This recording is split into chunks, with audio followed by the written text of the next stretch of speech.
What's going on, guys? This is Rob. If you guys enjoy my content, make sure you hit the subscribe button and make sure you hit that little bell so you never miss out on my sexy voice.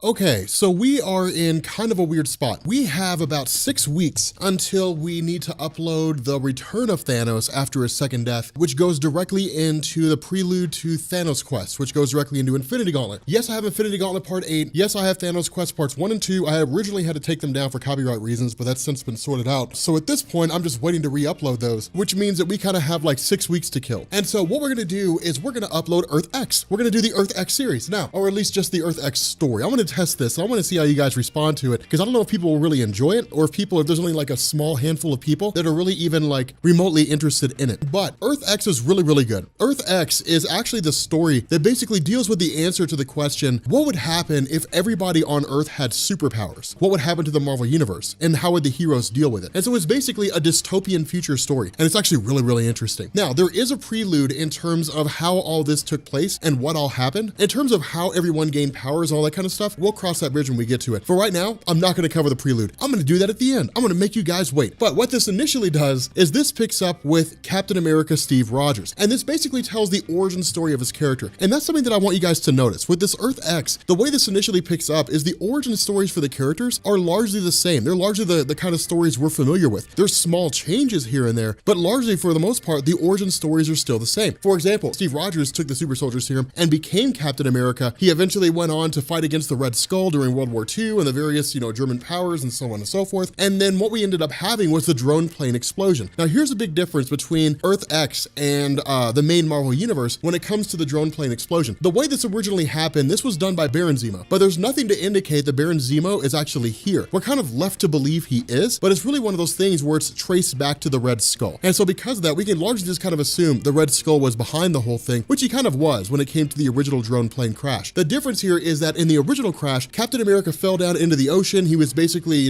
frozen in ice for however many years. And then Bucky Barnes survived the explosion and was captured by the Russians and turned into the Winter Soldier. In this story, the indication is that didn't happen. Bucky Barnes died. He's gone. He's no longer part of the equation here. Now, following this, what ended up happening is we basically had Captain America who came back, the Red Skull, of course, who rose to prominence once again. We had the story where the Red Skull gained a cosmic cube. The difference of what's not necessarily covered directly in this, instead it's actually covered in the backup pages. It's kind of like an exchange between the two characters who are chronicling this whole thing. What we ended up finding out is that Captain America somewhere along the line killed the Red Skull. And so the Red Skull's basically dead, or at least that's the indication. And so what it does is kind of jump to the modern day. Now again, this story is kind of being given to us by two individuals, and I'll reveal who those are once we get to the end of this whole thing. But what we end up doing here is picking up with like the return of the Inhumans. And the Inhumans had basically left Earth for reasons that we'll find out later on in this story. But the Inhumans showing back up really comes by way of the royal marriage between Luna and the prince. Now, Luna is the daughter of Crystal and Quicksilver. If you don't know who Crystal is, not a great big huge deal. She's basically just a member of the Inhuman royal family. And then of course, Quicksilver, the son of Magneto. In Marvel Comics, in the main Marvel universe, they did have a child named Luna. What this story does is take place around 20 years in the future or so, and basically say, we end up having the Inhumans making their return in order to kind of,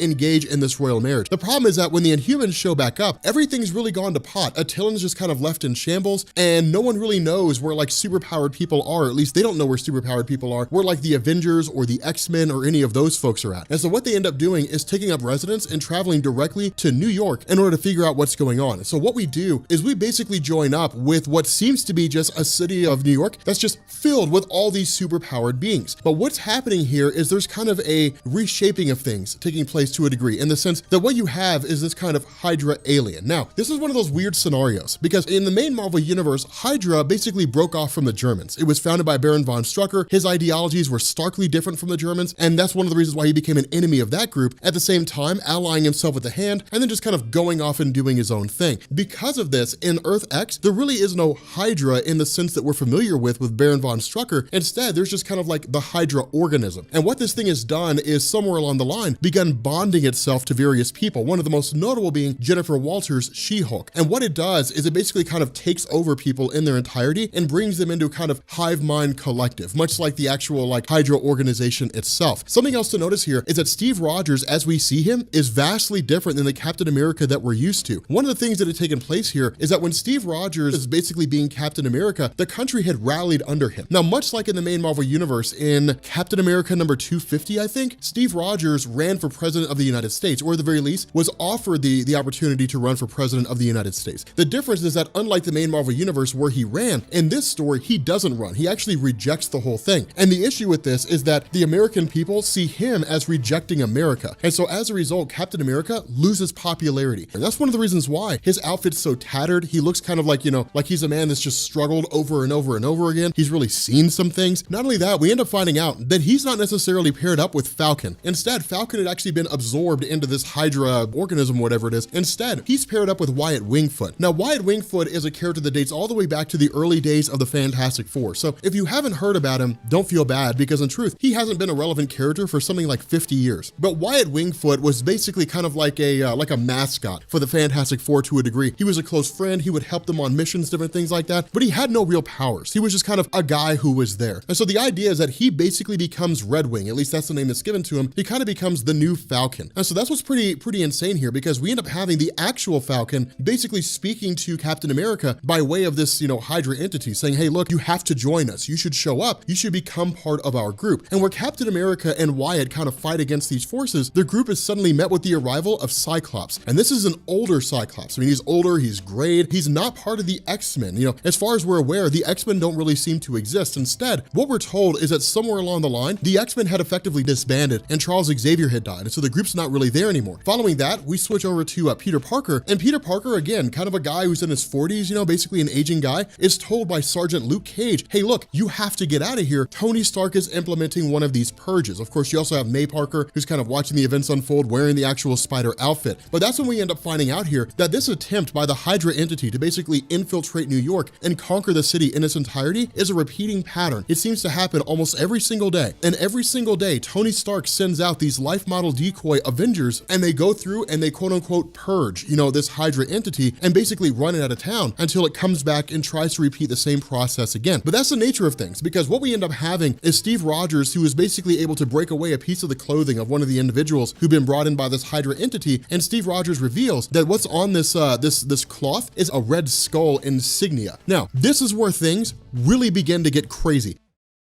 What we end up doing here is actually following up with these two individuals who are chronicling the Fantastic Four. Now, the Fantastic Four origin is exactly the way that it always was. The idea that Reed Richards was more obsessed with like the pursuit of knowledge, you know, different things like that, which led him taking Ben Grimm and Susan Storm and Johnny Storm onto a spacecraft. They flew into space. They were bombarded by cosmic rays and they gained their powers. The difference here is that somewhere along the line, Reed Richards had basically discovered the nature of vibranium, in the sense that when he was presumably invited by Black Panther to Wakanda, and Reed sort of deduced that vibranium was extraterrestrial in nature. And so what he began doing was kind of setting up these transportation tubes that were designed to basically eliminate the entire need for energy across the world using vibranium as a source. And that's really all we get, because what we end up doing is picking up with the Inhumans when they basically travel to Yancey Street, to where Ben Grimm's located at, of course, with Adam Warlock and Kismet, rather, who are essentially just kind of leaving the house of Ben Grimm. Those of you guys who don't know, you saw Kismet in Guardians of the Galaxy 2. That was the chick who was like, you know, the leader of whatever that group was, who was all gold. The whole basis behind this was, you know, when we talked about Adam Warlock before, we kind of revealed the idea that Adam Warlock was created by a group called the Hive, who were basically hell-bent on creating like the perfect being. And where Adam Warlock essentially made his escape, turned against the Hive, took off, you know, for parts unknown, and then, you know, his whole story unfolded in terms of his, you know, inclusion with Thanos and different things like that. That what was also created was a being called Her, which basically became Kismet. And they were designed to be mates. And so what this does is essentially reveal that the two of them have found one another and they have effectively become mates. Not only that, what we end up doing is picking up with Ben Grimm and his family. Now, the cool thing about this is that Ben Grimm is married to Alicia Masters, and Alicia Masters has basically gained powers, which is to say the ability to bring things to life. Now, this is important because Alicia Masters was originally a woman who was blind, but was a gifted sculptor. And what this meant was that she could basically sculpt anything. She could make, you know, things look almost real life, and then in turn, with the power she has now, bring them to life. And that's how the family of Ben Grimm basically comes to fruition. The actions of Alicia Masters allows her to take the clay and then mold it into like children basically of Ben Grimm and herself and then bring them to life. All these different artifacts, these things that you see here, the moldings of Spider-Man, the moldings of Captain America, the moldings of Doctor Doom's head, all that's done by Alicia Masters. And it's pretty cool because while they're all sitting down around the dinner table, the question that comes from the Inhumans is, where are the Fantastic Four? What in the world's going on here? Well, what we end up finding out is that somewhere along the line during this 20-year window, Doctor Doom had essentially launched a campaign due to the fact that there was a huge meeting between the United Nations, and it was Doctor Doom's attempt to effectively capture the world's food resources, to essentially say, if you control resources, you control the world. And Doctor Doom had actually brought Namor the Submariner to his side by arguing that when humanity takes into account what they're going to do with this global food shortage, at no point will they take into account Atlantis. Instead, they will think only about what benefits the surface world. And so he effectively joined Doctor Doom in order to curtail that whole discussion in the first place. And so as a result, the Fantastic Four responded, Captain America responded, so on and so forth, and it led into a pretty significant battle between the two groups. But where Johnny Storm went to try to stop Namor the Submariner, Namor basically killed him. He stabbed him with his trident. And in response, Franklin Richards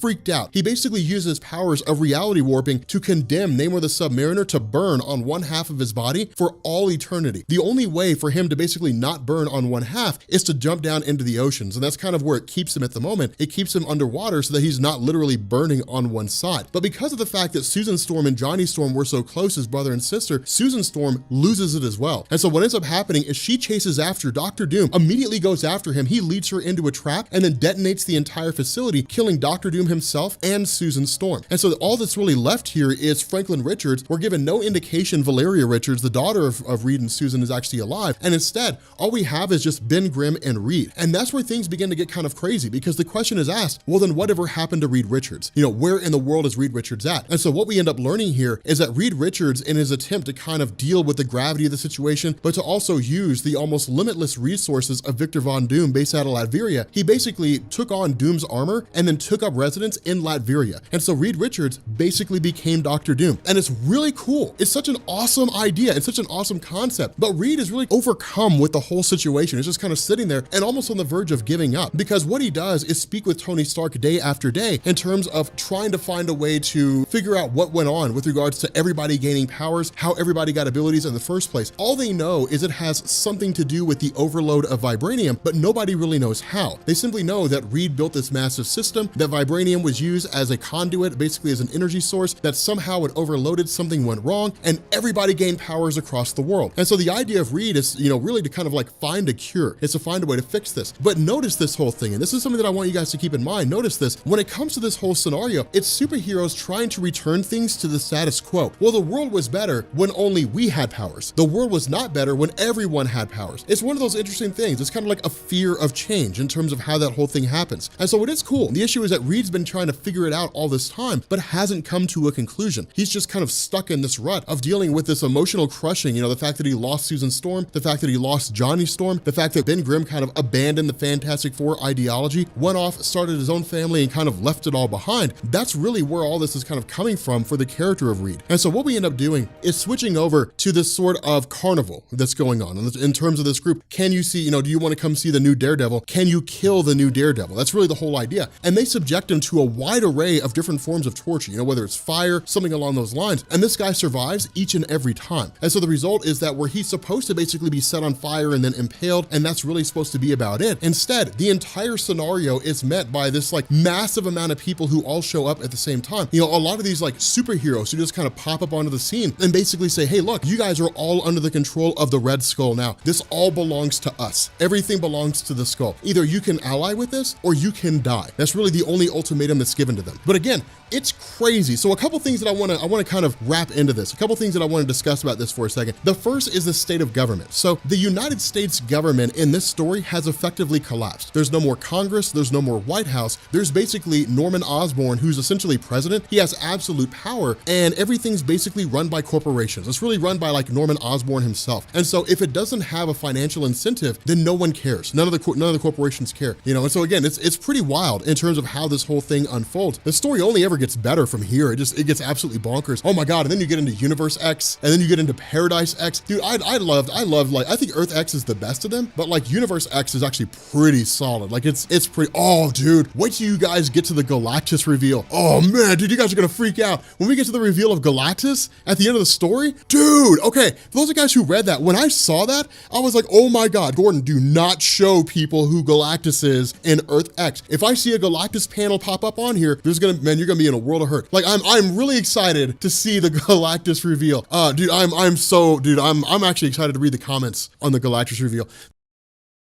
Okay, so we are continuing on with Earth X, and God, I love Earth X so much. I love this story. It's so cool. It's such a cool idea. A dystopian future in Marvel Comics where everything in terms of like history is still the same, but like one event happened and changed the future of everything. It's like Marvel Ruins. Marvel Ruins asked the question, what would happen if people actually, if they actually gained their powers in the real world, or if they were actually exposed to the accidents that gave them their powers in the real world? And it all turns out really dark. Like it gets really messed up. But again, with the first story, one of the big things that was going on with Captain America was that he had like turned down the office of the President of the United States, right? And so because of that, like the American people kind of turned their backs on him. They were just sort of like, well, then if you don't want to lead us, then we don't want to be a part of what you have going on. And he kind of just became not really a pariah so much as just an outlier. He was just a guy who was there. And then this was compounded by the fact that for some reason, somewhere along the line, suddenly everybody started developing powers. And so it became kind of crazy because now Captain America was obsolete because everybody had powers. So there was really no one for Captain America to really rescue, aside from those who were maybe injured or infirm or something along those lines. But a majority of people could just save themselves. But the whole idea was that when he was dealing with the Hydra, which is basically just kind of like a space organism that showed up on Earth and had taken over, like Jennifer Walters, She-Hulk, and a handful of other people, and was trying to spread itself outside of New York, that one of the individuals who had been taken was wearing a Red Skull shirt. And that kind of set Captain America on this path of trying to find the newly returned Red Skull as he believed him to be. And so what this does is it leads us to California. And again, this is kind of crazy because like New York itself, California has basically fallen. And that's one of the themes that you guys are going to notice here, that for the most part, where we would believe that like the rise of superpowers on Earth would lead to a kind of age of heroes, in the sense that it would basically be this place where it would be almost utopian, where it would be like a higher state of being and everything would be better and so on and so forth. Instead, it became this kind of land of do as you please, to quote V for Vendetta. And so the result is that people just kind of do whatever it is that they want to. And it gave rise to petty warlords, because for those individuals who gained powers but never took the steps necessary to learn what it meant to have power, they've just suddenly realized they can do anything they want to. And so leading up into California itself, again, like New York, it's basically collapsed. It's just kind of like this place where things happen and stuff goes on, and that's really about it. And a petty warlord has effectively risen to power. Now, what ends up happening here is in the middle of all this, Namor the Submariner returns. Now remember, we talked about this in the last video. Namor the Submariner had killed Johnny Storm when Namor had allied himself with Dr. Doom, and a fight broke out between these two groups, or I guess this group and the Fantastic Four. And so the result was that with the death of Johnny Storm, Franklin Richards freaked out, and he basically used his reality warping powers and forced one half of the body of Namor the Submariner to burn anytime he wasn't in water. And so as a result, he basically makes his presence here and kind of pops up because people are essentially infiltrating the seas and they're going through and kind of doing whatever it is that they want. And he really kind of considers it to be like an affront, more or less, like breaking into a man's house, that kind of a thing. And so the result is that we actually move from that and switch over to Peter Parker with his daughter who's become Venom. Now I want you to notice something here. And this is something that I thought about talking about in the last video, but I thought it would be more pertinent to talk about here. Peter Parker is nothing like he used to be. The whole nature of Peter Parker when it comes to him being Spider-Man, historically speaking in Marvel Comics, is yes, he has his ups and downs, he has his good times and his bad times, but the idea is that for the most part, Peter Parker is optimistic. He really sees like the glass half full. And because of that, he's very much one of these characters that's kind of like a bright shining star in Marvel Comics that I wouldn't necessarily say people idolize, but he certainly brightens up a story a little bit if it's going in a darker direction. But in this instance, Peter Parker's cynical. He's really kind of like, there's no need for us here anymore. There's no need for us to be superheroes. And that's kind of funny because it almost indicates that Peter Parker's perspective of himself in the world walks the knife's edge. Peter Parker sees himself as relevant only so far as there's someone for him to protect. Now, he also, of course, was married somewhere along the line, hence the birth of Mayday Parker. We can probably assume it was Mary Jane Watson. I don't believe we're explicitly told, at least not that I recall. But the fact remains here that somewhere along the line, the daughter of Peter Parker gained the Venom symbiote. And this is kind of interesting because Peter's initial stance is no matter how hard you try, in the end, it will take you over. But the indication here is that Mayday Parker is actually in control of the Venom symbiote. Not only that, Peter and his daughter are basically not really estranged so much as they're not really close to each other. They're not like the kind of relationship you would expect with a father and a daughter, kind of providing these pearls of wisdom, teaching his daughter how to become a woman, how to function as a superhero. And that's what's so ironic about this, is because in a lot of ways, Peter was one of the first. He was one of the first superheroes to rise to prominence in Marvel Comics. And so if ever there were a person to basically be tutored under, it's Peter Parker. And so that's what's so ironic about this, is Peter being one of the really kind of like the face of Marvel Comics, one of the foremost heroes, is no longer a hero. He's just an aging guy that just kind of exists. He just kind of floats from one day to the next, and he will until he dies. It's the saddest thing to see a person who exists but doesn't really live. So again, from here, we switch back over to Reed Richards. Now again, what we talked about in the last video was that Reed had basically taken over Latveria. He had taken over the mantle of Dr. Doom, not in the sense that he'd become like a villain. It's not like Reed Richards put on the outfit of Victor Von Doom and was like, I am now the new Dr. Doom. He had just kind of taken up residence there in Latveria. And the whole basis behind this was, the death of the Fantastic Four, basically,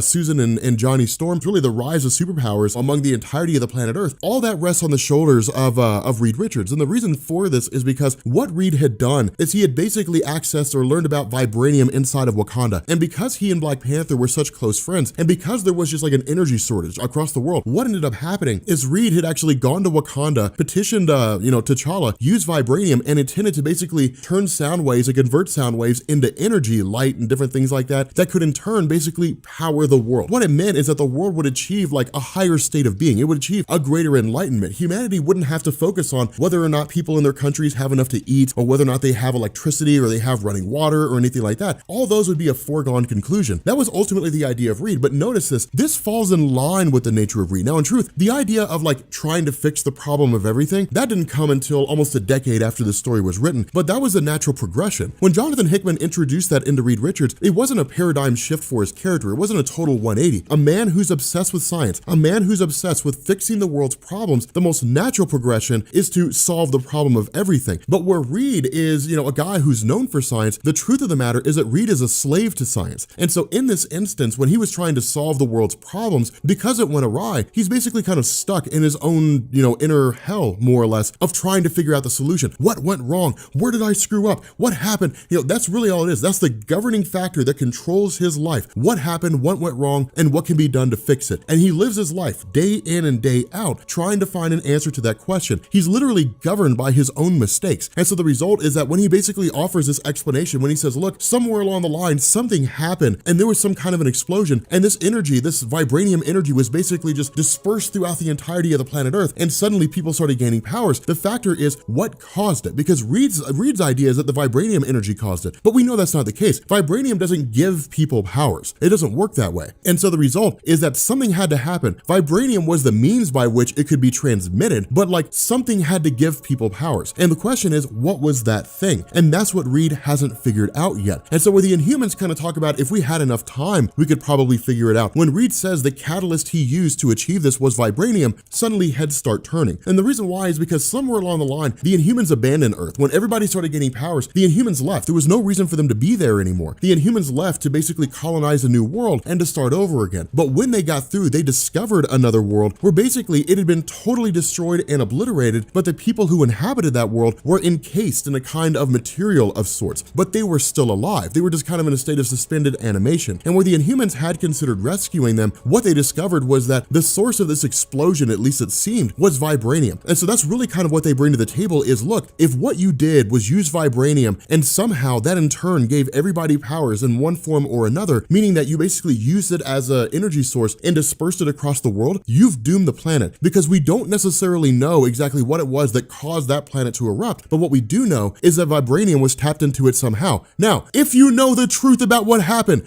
do not spoil it. I swear to God, I will like punishments will be handed down swift and harsh, but it's cool. This is one of those things where it's like everybody has a piece of the puzzle, but it turns out the puzzle they're solving is not the actual puzzle they're looking for. So that's what's cool about this whole thing. But switching back to Namor the Submariner, the whole situation with him, again, like he's just kind of like rallying these folks up, and that's traditional Namor stuff. I mean, one thing to bear in mind is that Namor and Aquaman are very similar when it comes to that regard. I mean, Namor appeared before Aquaman, but Namor and Aquaman are very, similar in that regard, in the sense that it is one of those scenarios where their allegiance is to the sea. Aquaman, Namor the Submariner, they've been part of their own respective superhero teams. Namor's been an Avenger, Aquaman's been part of the Justice League, but when the question is asked, if you have to choose between like your superhero team and the superheroes of Earth and like Atlantis, which one do you guys pick? And they always choose Atlantis every single time, without fail. They never hit that mark. It's I'm a king first and a superhero second. And that's the role that Namor the Submariner plays. The problem with this is that while he's basically going on a rampage in New York and Captain America and Wyatt Wingfoot are watching it all unfold, suddenly Namor stops.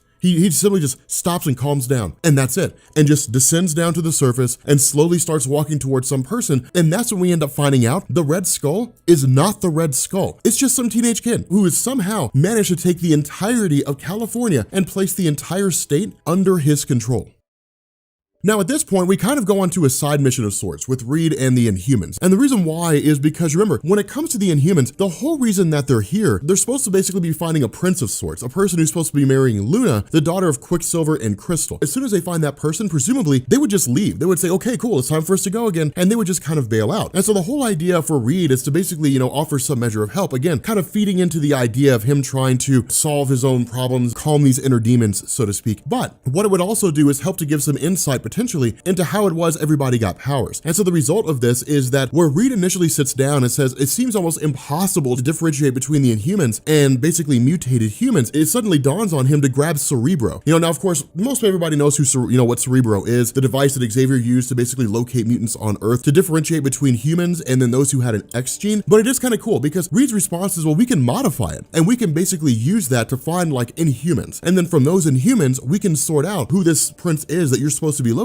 and who it is that's supposed to marry Luna. Now at this point, we switch back over to Captain America again, and this is really, really cool. It's probably one of the coolest moments in the whole story, because what ends up happening here is Captain America basically approaches this young kid and essentially says, you can't do this. Now remember, Captain America is basically holding on to a dead ideology. He's holding on to the realm of freedom, basically saying people should have the right to live their lives as they see fit. But that's what you're seeing here. People achieved ultimate freedom when it came to everybody having superpowers. And instead of saying, okay, we should do this responsibly, people just descended into madness and chaos. So sure, people had freedom and they used that freedom to destroy themselves. And so because of that, Captain America is just kind of a relic. He's an archaic thing. He's not relevant anymore. And so when he approaches this kid and starts talking to him, the initial response of the kid is, hey, look, I can do anything I want to. And that's when it starts to dawn on Wyatt Wingfoot and Captain America that this kid's power is mind control. And that's what he's doing. He's mind controlling every single person in this vicinity and has them all under his command. What he's also doing is effectively building an army, because like so many petty warlords that exist in the United States right now, what you have are people who realize I've got powers and I can use these powers to give myself even more power. And that's what a ton of people are doing. But where Captain America steps in and goes to attack this kid, suddenly he gets a flashback and he sees Bucky Barnes. And that's the power of this kid. Notice this kid's power is almost identical to like Mastermind, Jason Wingard. Now that's kind of one of those funny situations. When it comes to like powers in Marvel Comics, in a lot of ways, a lot of them are basically identical. They're just used in different ways, or they have little caveats. The power of Jason Wingard is to manipulate the five senses. Whatever you can like see, touch, smell, taste, and hear, he can manipulate it. So he can take away your sense of taste. He can take away your sense of smell. Or he can make you believe that if you're eating a piece of pizza, that you're actually tasting a lemon. There's all kinds of different things that he can do with you. Now, the effect of him doing that is the exact same effect as if Charles Xavier controlled your mind and made you believe that you were somewhere else. It all kind of comes out to the same thing. But the fact remains, kind of going off this tangent and in this story, Bucky Barnes, again, is basically dead. He's long since been dead. There is no Winter Soldier. Bucky Barnes died. He's been dead all this time. And so the cool thing about this is that in this instance, Captain America is literally hallucinating that he's in World War II and that he's trying to save Bucky Barnes. But where he starts to freak out and then eventually snaps out of it, Wyatt Wingfoot is basically taken over, and then this huge army of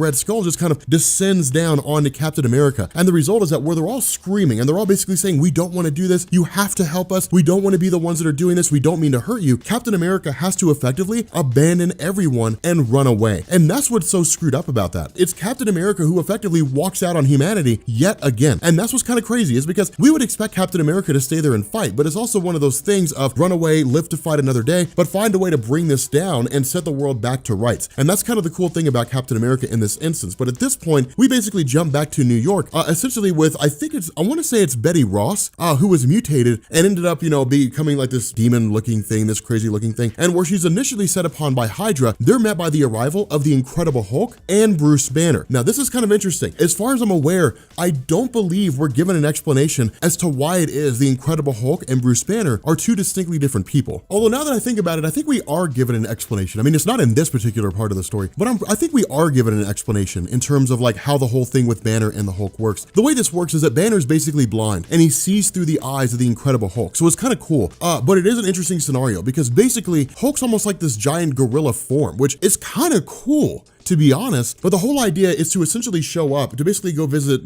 Doctor Strange in the Sanctum Sanctorum. But when they get there, when they get to where the Sorcerer Supreme is at, of course they are met by Wong, but what we end up discovering is that Doctor Strange isn't here. Instead, the current Sorcerer Supreme is the niece of Dormammu, also known as Clea.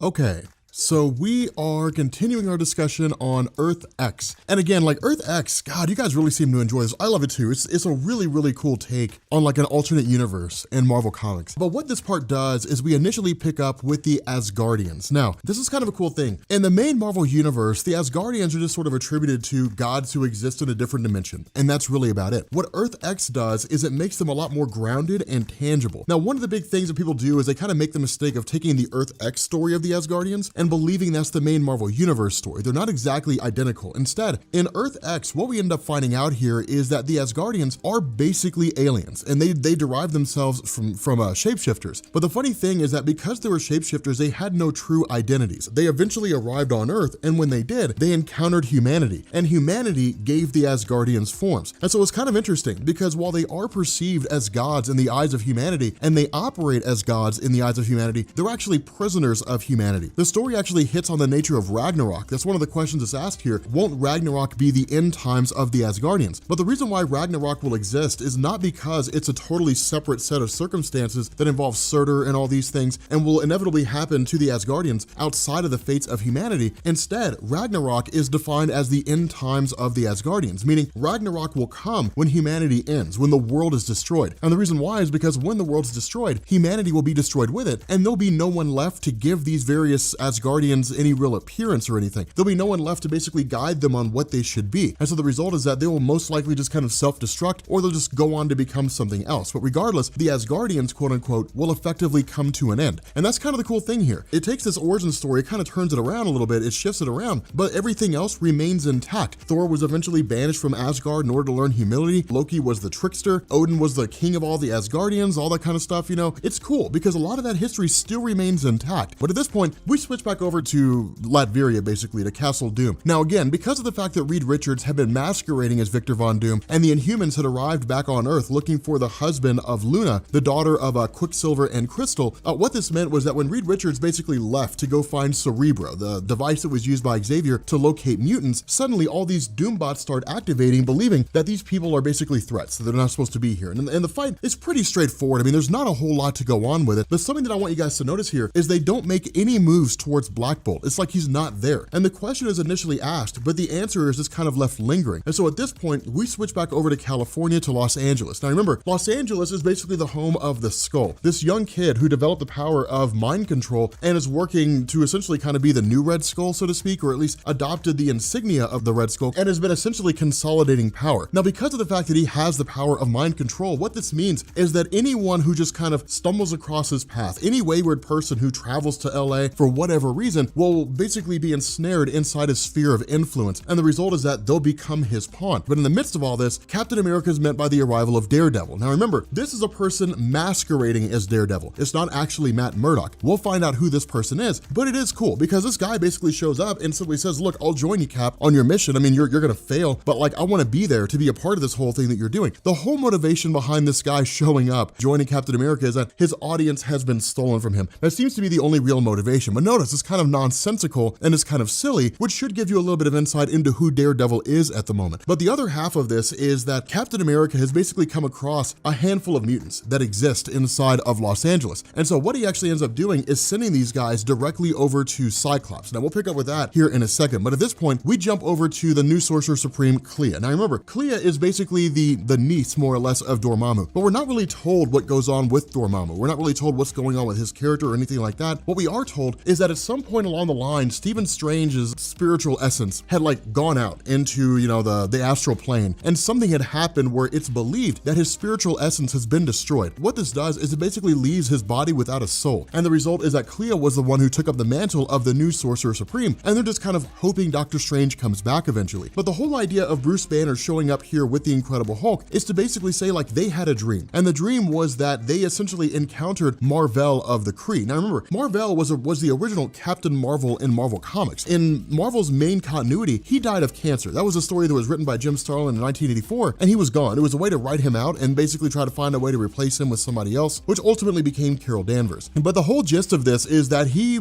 essentially appeared to Bruce Banner as kind of like Eon, more or less, as a cosmic entity. But what Bruce Banner sort of derived from this was that Earth was destroyed, more or less. That, you know, when he looked into Eon and he saw the galaxy or the universe inside of Eon, and he looked for Earth, Earth wasn't there anymore because Earth had been destroyed. And that's what they're trying to find out, is what happened to the planet Earth. Now, Bruce Banner views this as kind of a spiritual message, you know, like Mar-Vell reaching out from beyond the grave to try to warn Bruce Banner of something. And so the whole idea of approaching Clea is to basically say, like, we're looking for passage into the realm of Mistress Death. We want to go to her realm, we want to contact Mar-Vell, and we want to see if he was the one that sent us this message or if it was just a crazy dream that I had. But it is kind of cool because in this world of all kinds of crazy things, flights of fancies, you know, and these people with incredible powers and so on and so forth, it makes sense that like that would be a legitimate question. Now, at this point, we switch over to, we basically switch over to Thor. This is kind of the funny thing. When it comes to Earth X made a lot of predictions about the future of Marvel Comics in terms of like different characters that we would see. In this story, Thor is a woman. Now, Thor was turned into a chick by Loki. That's the whole basis behind it. It was a trick that was played by Loki on Thor. Now, this also deals with like the storm giants basically invading, and things are taken care of pretty quickly by Thor. And the result is that the Iron Avengers basically go out and do something else. It was a huge trick that was played by Loki to kind of teach Thor humility even after he was on Earth. But the idea is that Thor can never go back to Asgard and tell Odin what happened, because if that were to take place, then the spell of Loki would banish Thor from Midgard for all eternity. He would never be able to come back again. And so it's basically one of those things where like, I'll stay on Earth as a chick. You know, I'll basically just be a woman here as opposed to never being able to come back. But at this point, we end up switching over to Cyclops. And the whole idea of Cyclops really staying on Earth, even though he doesn't need to, is largely done because of the fact that he's hunting for Jean Grey. Now, initially he's approached by like his father, and he's approached by what looks like Polaris and then Havoc, which is basically like a family, so to speak, you know, a family of sorts. But they're kind of like, hey, look, man, we can take you off Earth. It's essentially this idea that like Cyclops could leave if he wanted to, but he's looking and trying to see if there's a way for him to get Jean Grey back. So we know Jean's not dead, but that's kind of like where his loyalties lie. But ultimately, the reason why Jean isn't with him is because she's with Wolverine.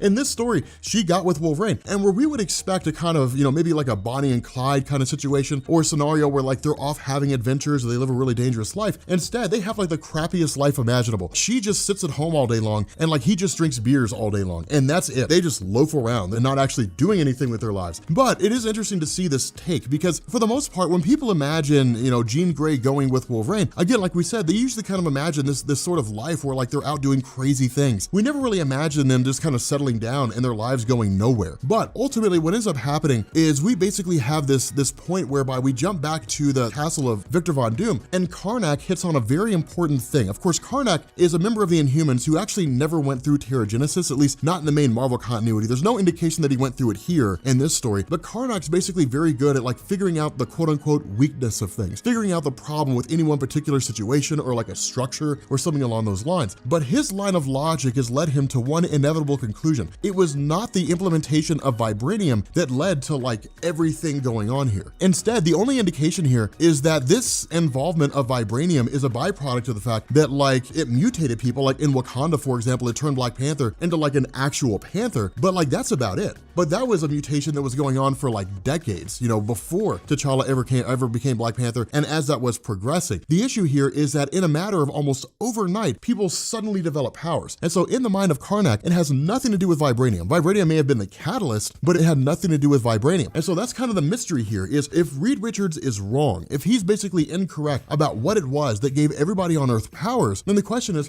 what was it that made this happen? But again, from here, we jump to a bit of history on the X-Men. And that's what's kind of cool about this, is that with each story, or I guess each issue that comes out, you get a little bit of history about things that were going on in terms of what was going on in the past. Now, there are these little backup features that are really more text than actual imagery that kind of tell you what was going on with particular characters. You know, for example, Gambit's dead. Iceman went into his ice form and couldn't go back to being into a human form. And so if he were to leave the North Pole, he would essentially essentially melt, and so he just stays at the North Pole in isolation all the time. I mean, just different things like that. You know, these small little paragraphs that kind of tell you what's going on with other characters. But the overall idea here is that when it comes to the X-Men, one of the things that's kind of hit on here is the philosophical differences between Charles Xavier and Magneto. Now, a lot of this is just kind of par for the course, you know, for those of you guys who are familiar with the characters, who kind of know what they're about, but it is kind of cool because what this does is it indicates the idea that Magneto's plan to essentially take down the X-Men was a lot more intricate than the way it is in the main Marvel universe. In the main Marvel universe, it's I am the leader of the Brotherhood of Evil Mutants and I'm going to implement this plan, and the X-Men intervene and the X-Men defeat me and my Brotherhood and I retreat and I do it all over again. But the whole idea here is that it's basically this notion that humanity looked at mutant kind basically, and they saw Magneto as a necessary evil in the sense that with the rise of the X-Men, these various, you know, superpowered beings who were out there by virtue of an X gene, with things like Scott Summers and Jean Grey having a blossoming romance, because of the idea that they would, you know, could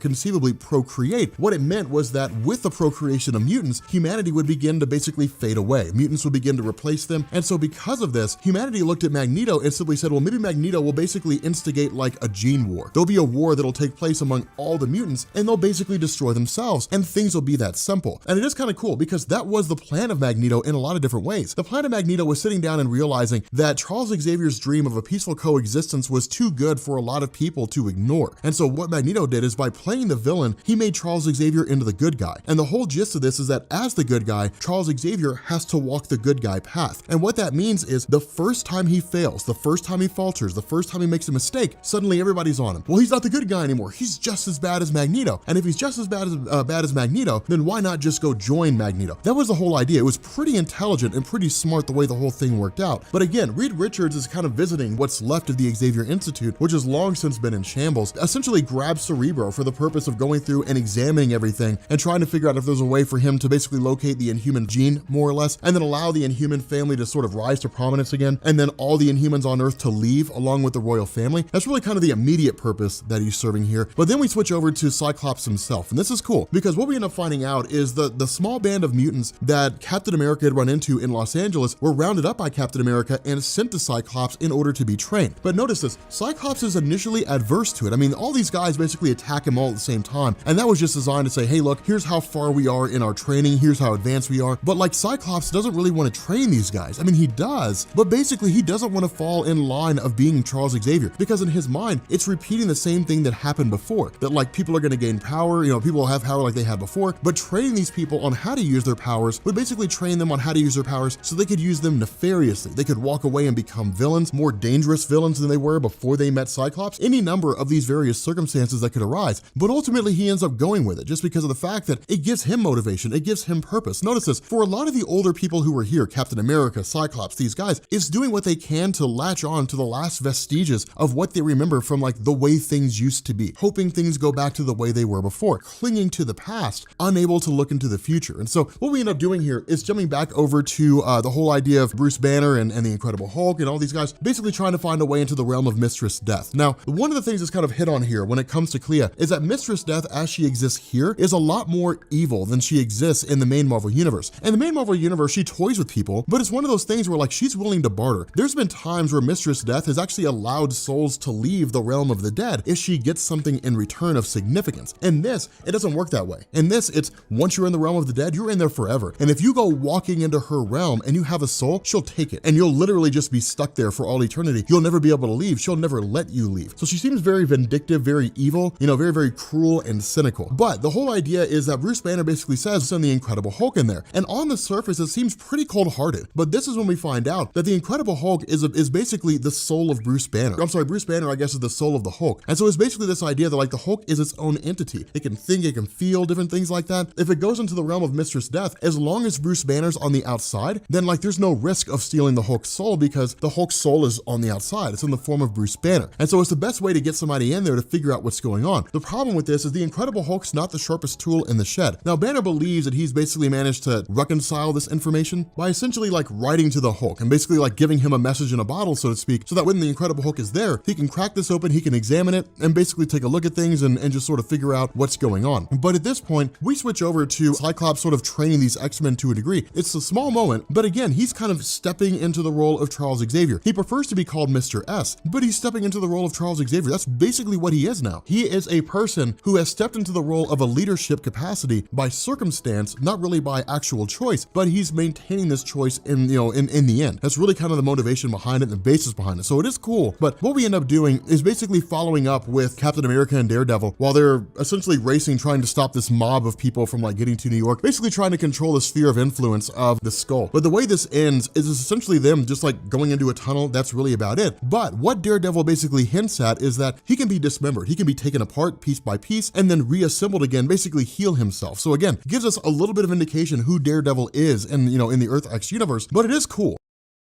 Okay, so we are continuing on with Earth X. And again, I love this story so much. We're about halfway through right now. By the time we end this video, we'll be about a little over halfway through.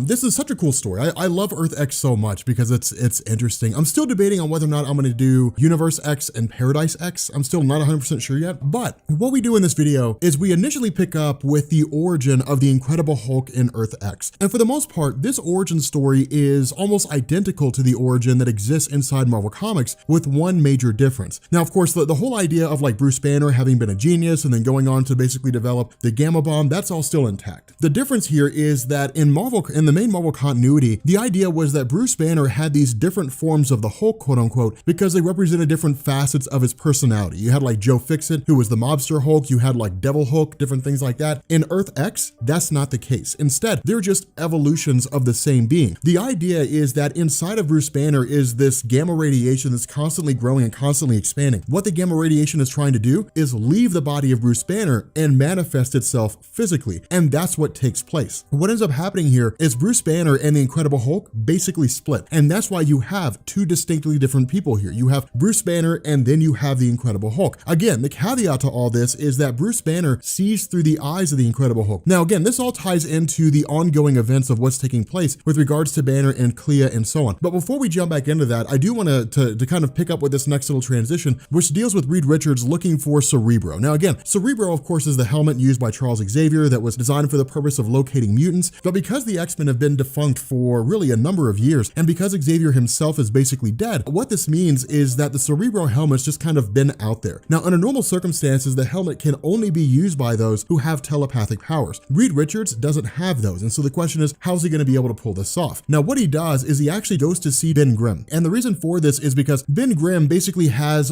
within his, I guess really within like a place that Reed had built for him, these various schematics of Charles Xavier's brain. And Reed Richards is looking for this because what he can do is basically, quote unquote, modify his own brain to basically match that of Charles Xavier and kind of give off this perception that he has telepathy. Now, this is really just kind of things going fast and loose with regards to like Reed Richards' powers. I mean, Reed Richards doesn't really have telepathy, but the idea was that he could basically kind of trick Cerebro into believing that he does. And so we just kind of have to roll with it. We just kind of have to roll with it for what it is. But before we find out the conclusion that he comes to, which is a pretty major one, what we end up doing is jumping directly back to the Incredible Hulk and Clea. Now remember, Clea is the niece of Dormammu, but in Marvel Comics, she was basically the apprentice and really the lover of Doctor Strange for quite some time. The difference here is that in the Earth X line of comics, Doctor Strange's spiritual essence is basically dead, and his body's just there, or at least it's believed his spiritual essence is dead, and his body's just kind of sitting there. At the same time, Bruce Banner had a dream that came from Captain Marvel that the world was going to end. And so that's why they're traveling into the realm of Mistress Death. Again, if you want to know more about that in a little more detail, the last video will flesh all that stuff out. But they're basically going into the realm of Mistress Death to find Marvel and ask him the question, why did you appear to me in a dream? And why are you telling me the world is ending? And so once the Incredible Hulk goes into the realm of Mistress Death as a tether of sorts, what this means is it allows us to basically see what goes on inside this world. And this is kind of ironic because in the land of the dead, the heroes who are there don't know they're dead. Instead, they're still continuing on to fight like they always did. Now notice this, it's not a comic book fight the way we would expect it, which is to say like the X-Men fighting an X-Men villain and the Fantastic Four fighting a Fantastic Four villain, or at least what's left of the Fantastic Four. It's just heroes fighting bad guys. And so they're just kind of caught in this eternal struggle of good guys versus bad guys, and this is what they do. But because of the fact that the heroes don't know they're dead, they're just continuing on the same way they always did. And it's kind of cool to see these small little things here and there. You know, for example, Susan Storm and Johnny Storm are looking for Reed Richards and Ben Grimm because they don't know they're dead. Now, ultimately, we end up having the Incredible Hulk in his search for Mar-Vell, who basically travels to the realm of Doctor Strange in this kind of land of the dead version of New York, and then comes across the spirit, the essence of Doctor Strange, which is passed on to the dead. And Doctor Strange simply just says, hey, look, there's a lot going on here that you don't know about. I don't have time to tell you everything. But the person that you see as Loki, the individual that you would call Loki, is not as devious as you believe he is. Instead, like, he's going to be one of the people who's supposed to help things. The problem with this is he's allied himself with someone evil. But before the Incredible Hulk can find out what it is, we basically end up just sort of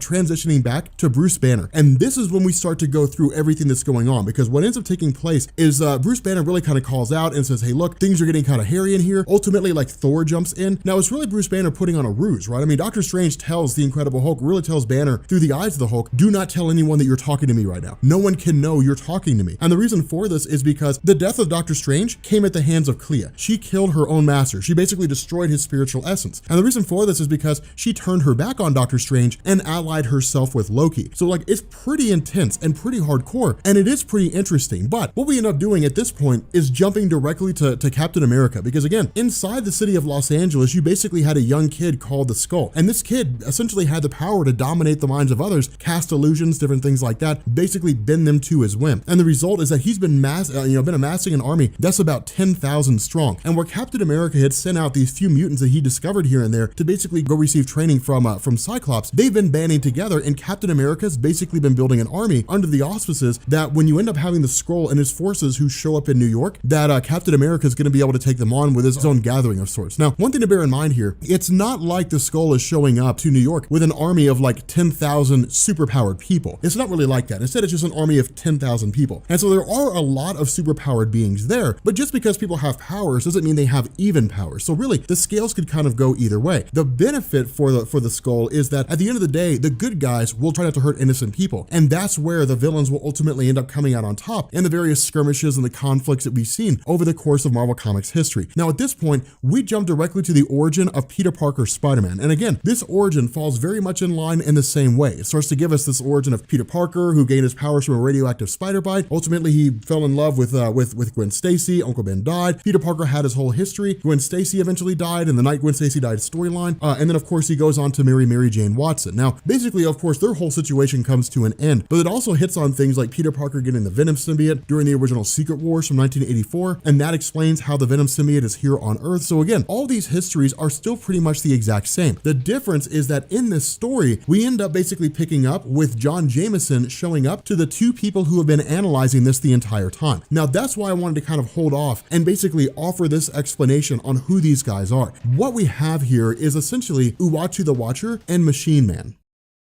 Now, Machine Man made his debut back in 1977 with 2001: A Space Odyssey issue number 8, and that was actually a line of comics, if I remember correctly, and God, that's one of those like really obscure line of comics. That's one of those concepts that I believe was like thought up, and it was written and drawn by Jack Kirby. It was like his own solo thing outside of like the influence of Stan Lee or anybody else. But when it comes to like Aaron Stack, he is the son of a guy named Dr. Abel Stack. And in issue number 8, what we found out was that there were a group of scientists who were basically trying to create super soldiers of sorts, but they were creating robots that would become soldiers. And the general gist of this was that they would in turn basically be sent out through all of humanity, and nobody would know they existed because nobody would be able to tell the difference between them and regular people. So think like Terminators, more or less. The issue with this was that about 50 of them, there were 51 that were commissioned, and the other 50 were destroyed. I guess X1 through 50 were completely annihilated by the scientists themselves due to the fact that the robots began to display traits that indicated that they were essentially going insane. Now, the reason why Aaron Stack didn't go crazy is because Abel Stack actually took him home and then treated him like a person, raised him like a human being. And by virtue of receiving this sort of extrasensory input on being perceived as a human, Aaron Stack began to perceive himself as a human. And so it was basically just taking in all this sensory information and then assimilating it into his own programming. And that's the difference between Abel Stack and the other X50 robots, is the other X50 robots didn't have human stimulus. And so when they were basically assigned the programming task of your job is to protect humanity, they wouldn't really know how to function accordingly. accordingly. They would just eventually start to go insane because their programming couldn't account for the orders they were given with how they reconcile those orders. And so where he's really one of the more obscure characters in Marvel Comics, what ended up happening in this story is Aaron Stack was basically whisked away to the moon by Uatu the Watcher. And Uatu basically went to Aaron and said, you are going to become the new Watcher, and I'm going to teach you how to be a Watcher by showing you everything that's going on Earth. And you're going to look into the past of everything, and you're going to compare it to what's going on now. And you're basically going to learn to understand humanity. You're going to understand humanity on a much greater scale than you currently do. And so that's what's been happening. The two of them have basically been looking at everything that's been going on. And we've essentially been getting like the history of the Marvel Universe in Earth X by virtue of these two. Now, the other half of this is that as Aaron Stack had been watching everything that was going on and learning all this information, he'd been simultaneously downloading all these backlogs and all these catalogs, essentially everything Uatu the Watcher had stored, even though Uatu didn't really tell him to. So from Uatu's mindset, he was talking to a robot that had an understanding of humanity, but didn't really have a personality per se. It was basically a blank slate. But Aaron Stack is not a blank slate. He had curiosity, he has anger, he has rage, he has love and,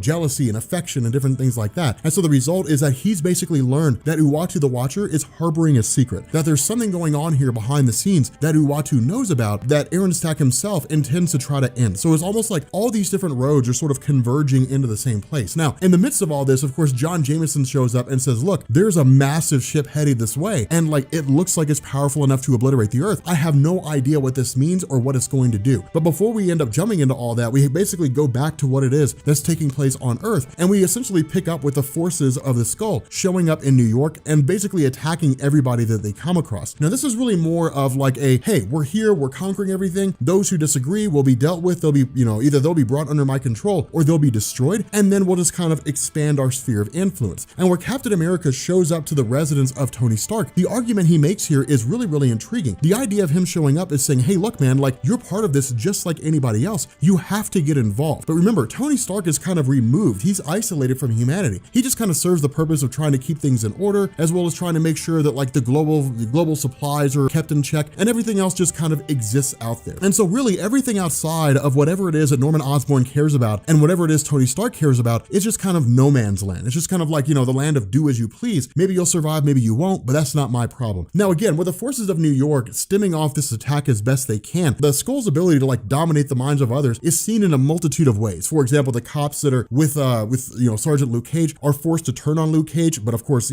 Cage has unbreakable skin, and so the bullets they used to try to shoot him with don't really work. Mayday Parker, the daughter of Peter Parker, who jumps into the fray. Now, here's kind of the funny thing here. Mayday Parker, again, is currently in possession of the Venom symbiote. We talked about that when it came to the whole thing. That's constantly what Peter Parker says is like, you have the Venom symbiote, you have to learn how to control yourself, but ultimately she's kind of young and headstrong and jumping into it all. Now, we will find out there's a little more than what's going on here, but it is cool to kind of see this thing take place. Peter Parker trying to impart his pearls of wisdom onto his daughter. At the same time, we have Reed Richards, who's again continuing to analyze everything that's going on, and Reed Richards begins to come to the conclusion, or he begins to look around after modifying the helmet of Charles Xavier, and comes to the realization, these guys, the people who are walking around Earth, they're not mutants, they're Inhumans. Now again, this story was written long before the events of Infinity in Marvel Comics, so this like predates the modern day idea of the Inhuman Terrigen Mist spreading throughout the world. Now, how that happened is the question. The question is that if all these people are Inhuman now, and if all these people derive their powers from the Terrigen Mist, then who was it that spread the mist throughout the world? And that's when we start to realize the idea that like Crystal, for example, is starting to develop her Inhuman powers, that these various people who are here are manifesting their abilities, and who knows what form they're going to take. But the question that's asked is, was it Maximus the Mad who set this off? Basically the insane brother of Black Bolt. And the initial response of Medusa is, that's not possible. One, his bomb was destroyed, and two, Maximus the Mad is dead. And so there's no reason to believe that he's the one responsible for all this. And so at this point, we jump back to Bruce Banner, to the Incredible Hulk. And this is cool because once we get into this situation, initially it's Clea and Loki who are kind of like, cool, the day's won. We're finished here. Like everything is fine. And then suddenly they're met with the return of the Incredible Hulk alongside Thor, who have really just kind of brought themselves back out of the realm of Mistress Death by quite literally pulling on the rope that they used to enter in the first place, kind of the tether that was offered there. But where Clea is overpowered by the forces of like Thor and the Incredible Hulk, she starts calling out for Loki, who basically bailed. And that's the crazy thing about this. Loki is never a reliable or trustworthy character in Marvel Comics. He never has been, and he never will be. There's been times where he's tried to do good things, but by and large, with the exception of the most recent run by Jason Aaron, Loki has always been a deceptive character. He's always been the master master of trickster and lies. And so it's cool because basically Clea got what everybody knew she was going to get, which was left hanging. And so where she basically says, look, if this is how things are going to be, then fine, I'll just destroy it all. I'll literally obliterate the earth. I'll leave and go do whatever. Thor turns around and beats her to death with a hammer. And that's the end of Clea. And so from here, we pick up with Captain America, where he actually transitions to Russia. And it's kind of interesting because when he's there, we find out this is where Colossus went to. After the fall of the X-Men, the death of Charles Xavier, when whoever was left as part of the X-Men team disbanded, that he returned back to Russia, went back home. And he's been one of the many people who's been fighting on this front of making sure that like all the resources that are available are gathered as they need to be, and they're basically sent across the world to the places that need them. So they're kind of like this massive resource for food and supplies. The issue is that when Captain America shows up, he says, look, the Skull is a kid. The Skull attacking New York is a kid. I'm mustering as many forces as I can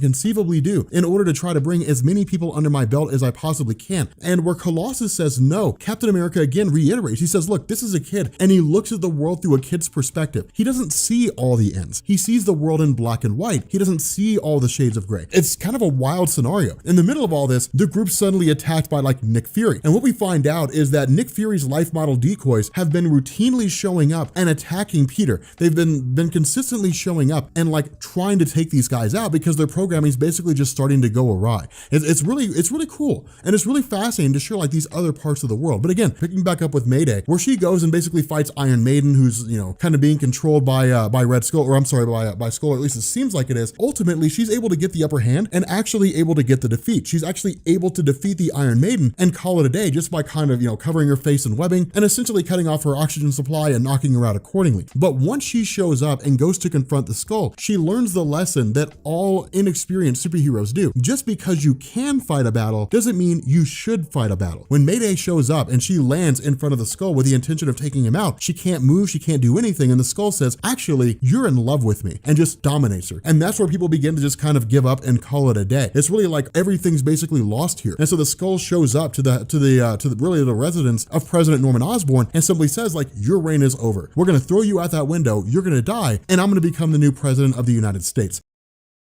Okay, so I learned a gaming term. Apparently it's called like being tilted, which basically means like you're mad because you're losing. If that's the case, I used to make people tilt in Call of Duty all the time back in the day. I was like, man, don't be mad at me for wrecking you. Be mad at yourself for being so bad. But anyway, so we are continuing on with our story on Earth X. Yes, I love Earth X. It's one of my favorite stories.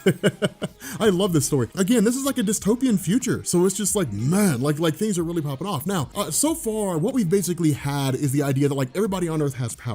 I mean, we didn't know exactly how it was they all got powers, but like everybody on Earth has powers. The result is that there really is no more need for superheroes, but things turn out exactly like we would expect. The world's completely gone to pot. Not only that, in Los Angeles, California, you had the Skull, which is basically just a kid that had the ability to like dominate the minds of others. But the result is that because the Skull's army is basically growing in number to the tens of thousands, and he's making his way across the country, basically looking to completely and totally take over the United States and then the world, Captain America has basically been traveling around trying to rally as many people to his side as he can. Now, of course, from here, we pick up in England with Captain Britain. Now, this is kind of cool because Captain Britain, as he's shown here, is basically just the guy who's running Britain at this point in time. He's just the guy who's basically running the show. We're not really told exactly how this happened, but like we can surmise, we can kind of take a guess. And most likely what happened was that, like America, in England, when all these different people across the country gained their powers, the government basically just fell to pieces and Captain Britain rose up. Now, the funny thing about this is that when it comes to Brian Braddock, he's one of those characters that people just sort of make fun of, right? Like, oh man, Captain Britain, he's gonna save the day.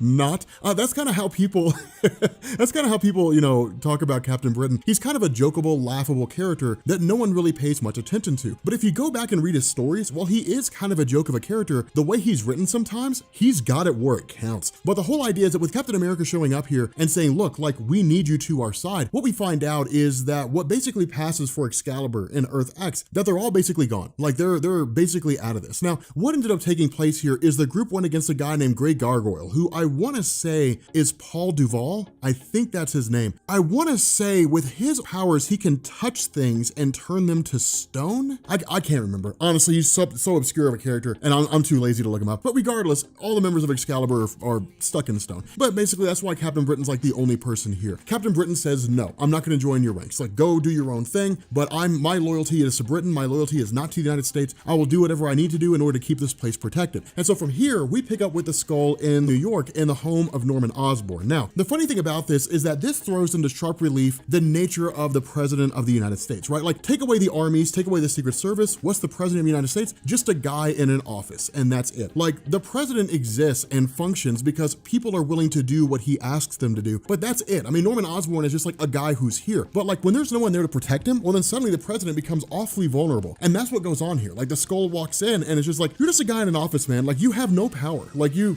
are just a person who's here. And like, all the people who could help you, I've taken control of. And like, they all belong to me. So like, you're gonna die now. Like, we're gonna kill you. And that's what happens here. Like, he essentially turns the mind of Norman Osborn inside out and forces Norman Osborn to like confront Gwen Stacy. Now again, this ties into the whole history of Spider-Man and the fact that the main Marvel Universe continuity of Spider-Man is still a part of Earth X, in the sense that Peter Parker was in a relationship with Gwen Stacy, she died at the hands of Norman Osborn, and he's just kind of forced to face this illusion of her being there. But of course, the mask is basically ripped off, but of course, again, in this scenario, it's actually Skull himself who looks like Gwen Stacy, but the mask of Norman Osborn is torn off, and that's when we find out it's been Green Goblin the entire time. So again, it's kind of what we expected for the most part. I mean, Norman Osborn and Green Goblin go hand in hand, and there's rarely ever been a circumstance where Marvel has given us Norman Osborn and then not brought in Green Goblin somewhere along the line. But at this point, we pick up with really with Machine Man meeting with Reed Richards. Now again, in the last video, we talked about how Machine Man was created for the purpose of being a super soldier, more or less, but he had essentially developed human attributes, and the result was that somewhere along the line, the Watcher had basically snatched him off of Earth and brought him to the moon. Now the idea was that the Watcher is blinded. We don't know who blinded the Watcher, we just know the Watcher's blind. And the result is that Machine Man started,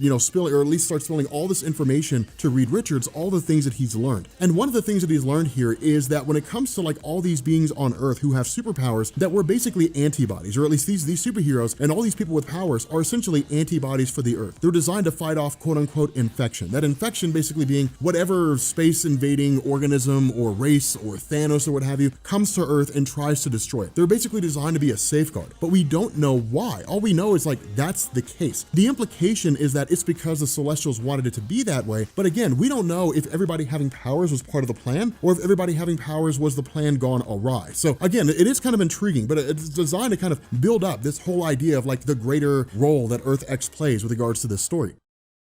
But at this point, we pick back up with the Inhumans. And again, the Inhumans are not really our guides on this. Really, our guide is more of Machine Man. But the Inhumans are here to provide us with a kind of objective perspective, which is to say, they've basically shown up, they've come back to Earth after everybody has powers. And they're basically figuring things out as we figure things out as the reader, which is one of the reasons why I like the Inhumans as they exist in this story. The issue with this is that Karnak, who doesn't really have any powers per se, specializes in like figuring out how things work. Basically, it's kind of a caveat that Marvel uses to give him powers, even though he doesn't really have powers. It's just the thing that he can do. But Karnak's been trying to figure out what's been going on here in terms of why everybody has powers. The initial indication was that everybody getting powers, everybody being an Inhuman, was the result of the actions of Maximus the Mad, the brother of Black Bolt, who had somehow detonated this Terrigen bomb and gave everybody Inhuman powers on Earth. The indication was that it wasn't actually Maximus who did it, because Maximus was defeated by Black Bolt before it could be done. So the question was asked, like, who set this whole Terrigenesis thing in motion? And so where Karnak starts to sort of question Medusa to a degree and basically say, hey, look, maybe it wasn't really Maximus the Mad, maybe it was,